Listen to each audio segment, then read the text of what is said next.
Buenos días, estimados estudiantes del nivel 2 del Colegio San José de Nazaret. Les habla el profesor Gustavo Tello Sánchez de Historia. Hoy día, continuando con las clases de Historia del Perú, vamos a ver un tema importantísimo, un tema bastante fascinante. Bueno, en realidad todos los temas de Historia del Perú son fascinantes, ¿no? Espero que te encanten como nos gustan a nosotros. Vamos a ver el tercer militarismo. Ya el tercer militarismo que abarca desde el año 1930 hasta el año 1939. No, atención con estos años. ¿Qué pasó en el año 1930? Acababa un gobierno que habíamos estudiado ya la semana pasada, antepasada.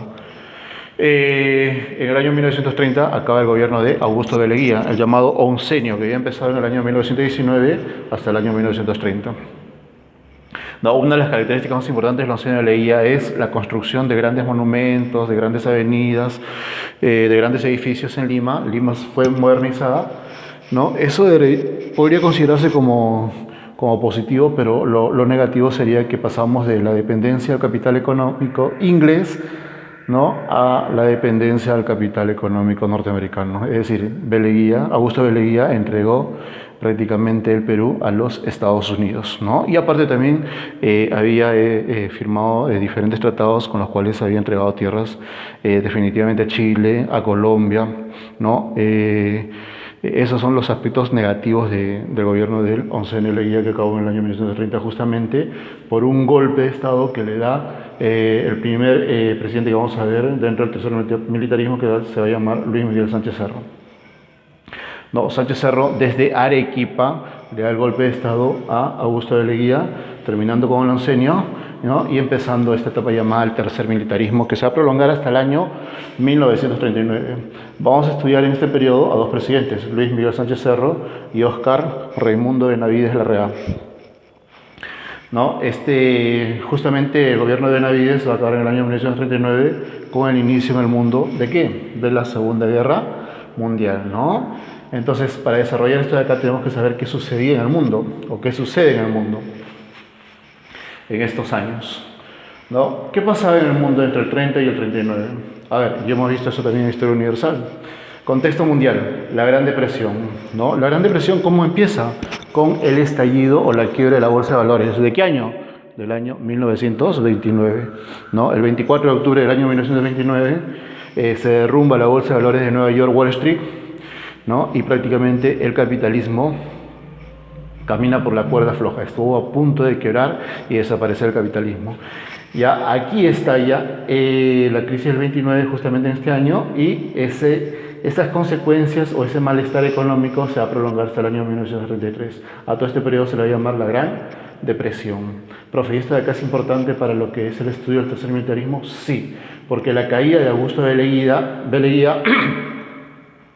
la caída de Augusto de Leguía va a ser principalmente una consecuencia de la Gran Depresión. Porque ¿a quién afecta principalmente la caída de la Bolsa de Valores de Nueva York? A los Estados Unidos.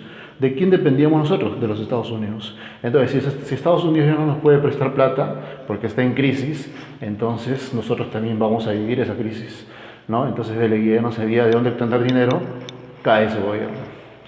¿Ya? Entonces, la Gran Depresión del 29 al 33. Las ideologías totalitarias, que también hemos estudiado. ¿Cuáles son las ideologías totalitarias que se van a manifestar o van a aparecer en Europa? Justamente como consecuencia de los gobiernos democráticos europeos débiles, que no solucionaban los problemas de Europa, ¿no? Como consecuencia justamente también de la Gran Depresión. Estas ideologías totalitarias van a aparecer ¿en dónde? Tú ya sabes ya. Una en Italia, que se llama el fascismo. Y otra en Alemania, que se llama el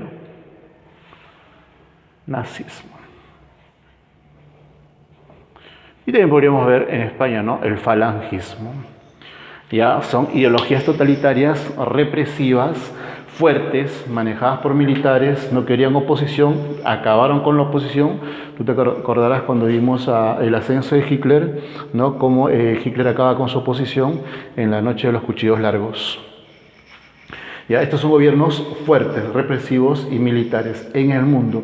¿Contra quién se levantaron estas ideologías principalmente?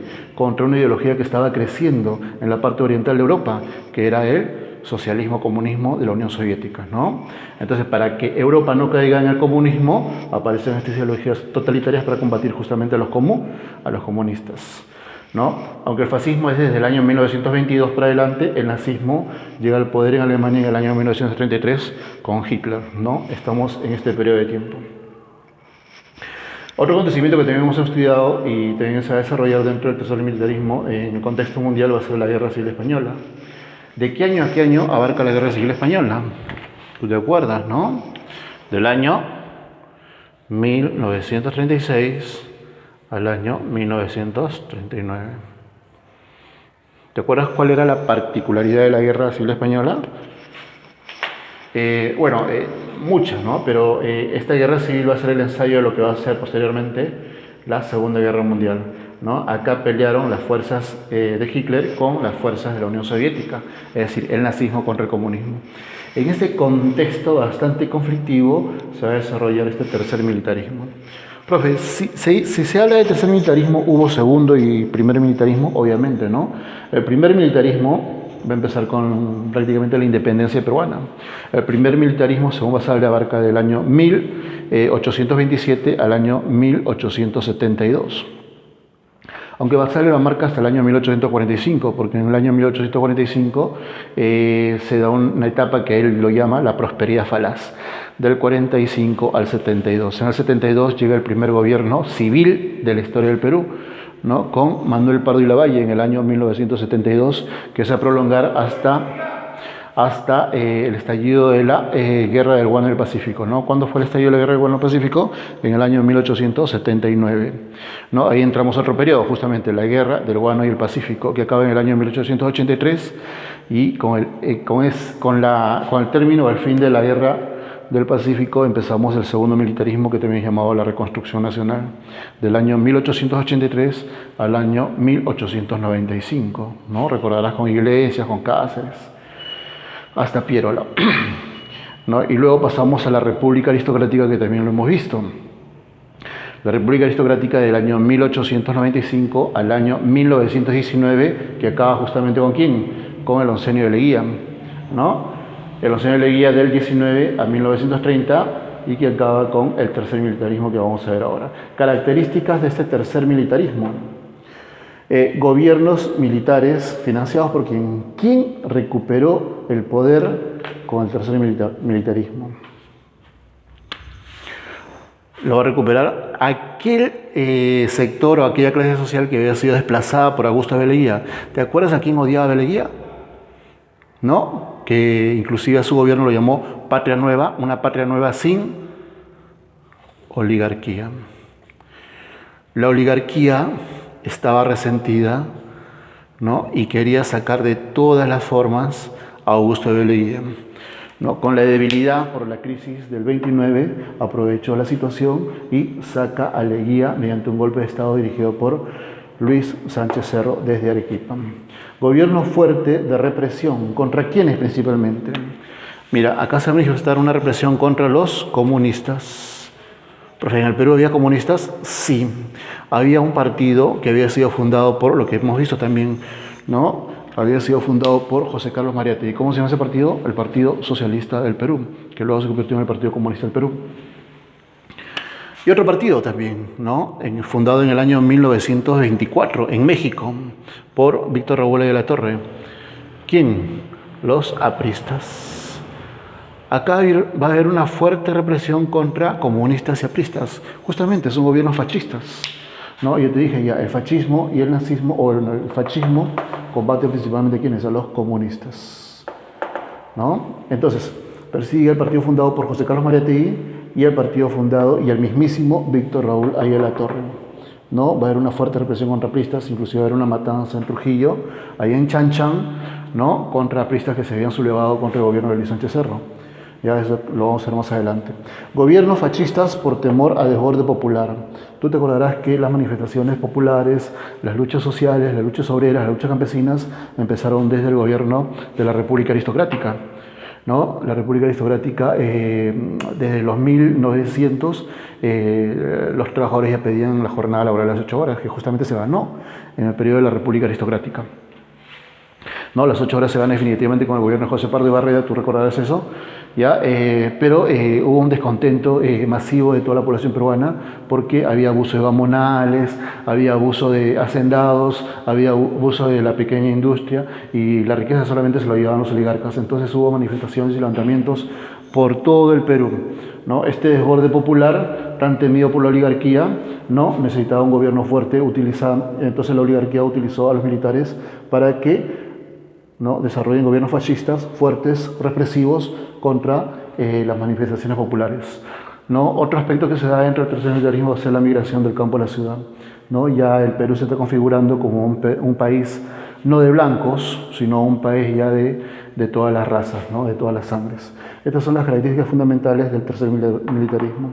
¿Cuáles son los gobiernos que vamos a ver en el tercer militarismo o que abarcan?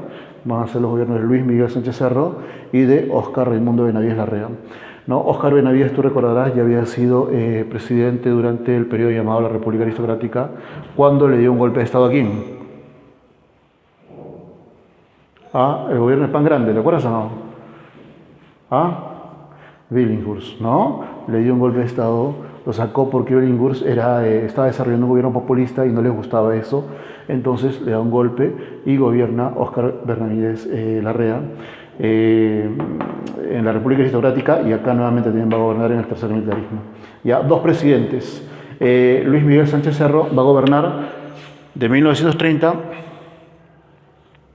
con una junta de gobierno, luego constitucionalmente hasta el año 1933, en que muere asesinado, ¿no? Y Benavides de 1933